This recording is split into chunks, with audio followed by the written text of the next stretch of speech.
po sa viral at usap-usapan ngayon ang isa na namang prank gone wrong.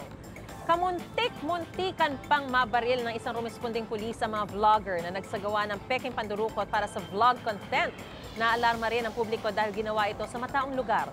Ano ba ang sinasabi ng batas tungkol dito? At para dyan, makakasama po natin ang ating kapuso sa batas na si Attorney Gabby Concepcion. Good morning, Attorney. Maganda din sa'yo. Maganda Maganda ka, Attorney. Ay, ikaw din. Pero grabe talaga to. Not that I want it to encourage people to watch it. Pero talagang nakaka-alarma yung ginawa nito mga pranksters na to. And we should learn from it. Pero ito nga, Attorney, hindi na kasi bago yung mga ganitong prank, ano? Kasi laging nagiging content yan ng mga vlog karaniwan. Pero kung ganito katinding eksena po ang ginawa, gaya ng kunwaring kidnapping na nagdulot ng takot sa mga nasa paligid, ano po ba ang maaaring maikaso rito? Well, basically kahit na sino na nanggugulo at nagsaskandalo in a public place, ay maaaring guilty of tinatawag nating alarm and scandal sa ilalim po ng Article 155 ng Revised Penal Code. Isang krimen ito against public order and usually ang tawag din dito ay disturbing the peace.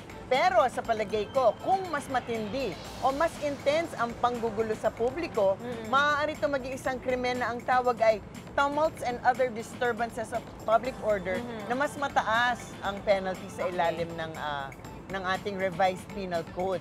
So, yung ganitong prank ay palagay ko talagang mas seryoso at mas intense kaysa sa isang yung lasinggerong nambubulahaw sa gitna ng gabi, di ba? Natakot talaga, I'm sure, yung mga taong nandito to the point nga na halos nga napaputokan na sila ng pulis na nakakita sila. Of course, mas grabe ang penalty. Kung yung isa, isang buwan lang ang kulong, ito hanggang 2 years and 4 months ang posibleng kulong for itong ang tinatawag na tumults and other public disturbances. Alright, Attorney, paano kung halimbawa ay natuloy yung pagresponde ng mga pulis sa prankster na nagpanggap na kidnapper at may nasaktan sa kanila? Halimbawa, may nabaril. Maaari po bang panagutan nito nung mismo mga responders o nung mga vloggers na nagpauso nito? Unang-unang kung merong nasaktan, no? Kasi nga, kunwari yan, natuluyan na nagpaputok yung pulis. Eh dahil nga sa napaka-realistic na mga pangyayari mula sa punto de vista ng mga responder, in this case, yung police, no? Palagay ko ay may consider to na parang defense of a third party that will be a justifying circumstance. Para tong self-defense, defense of family, and defense of third parties, walang pananagutan to sa ilalim ng batas dahil nga justified at may katwiran ang kanyang pagresponde. Diba? So dapat, iba siguro ang managot. Iba, okay. Iba. Yung nagpauso nito. Samantala, marami pa rin po ang gumagawa ng mga prank videos ngayon, no? Kailan po ba masasabi na may nalalabag ng batas ang isang prank? Well, maaaring talaga magkaroon ng pananagutan sa ilalim nga ng batas. Kung yung mga gumagawa ng prank, di ba? Sila siguro, yan yung sinasabi nating may iba. Sila mismo.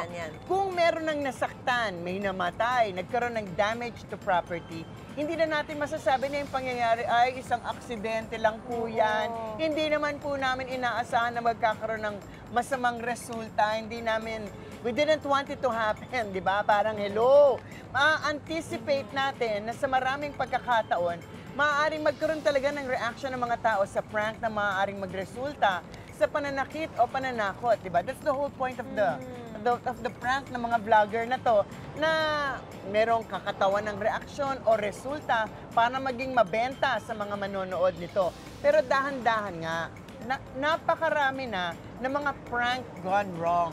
May nasaktan, in fact, meron na rin mga namamatay at kailangan itong panagutan ninyo. Ito ay criminal negligence.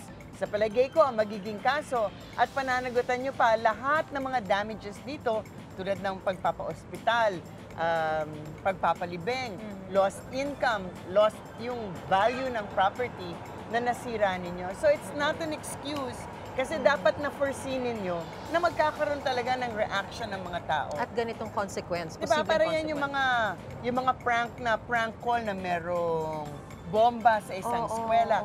These are the things na akala nyo nakakatawa pero actually, tigilan nyo na. It's not worth the likes.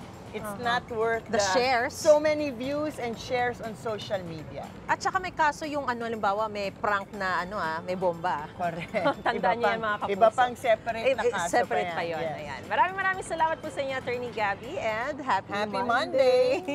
Nice to see you.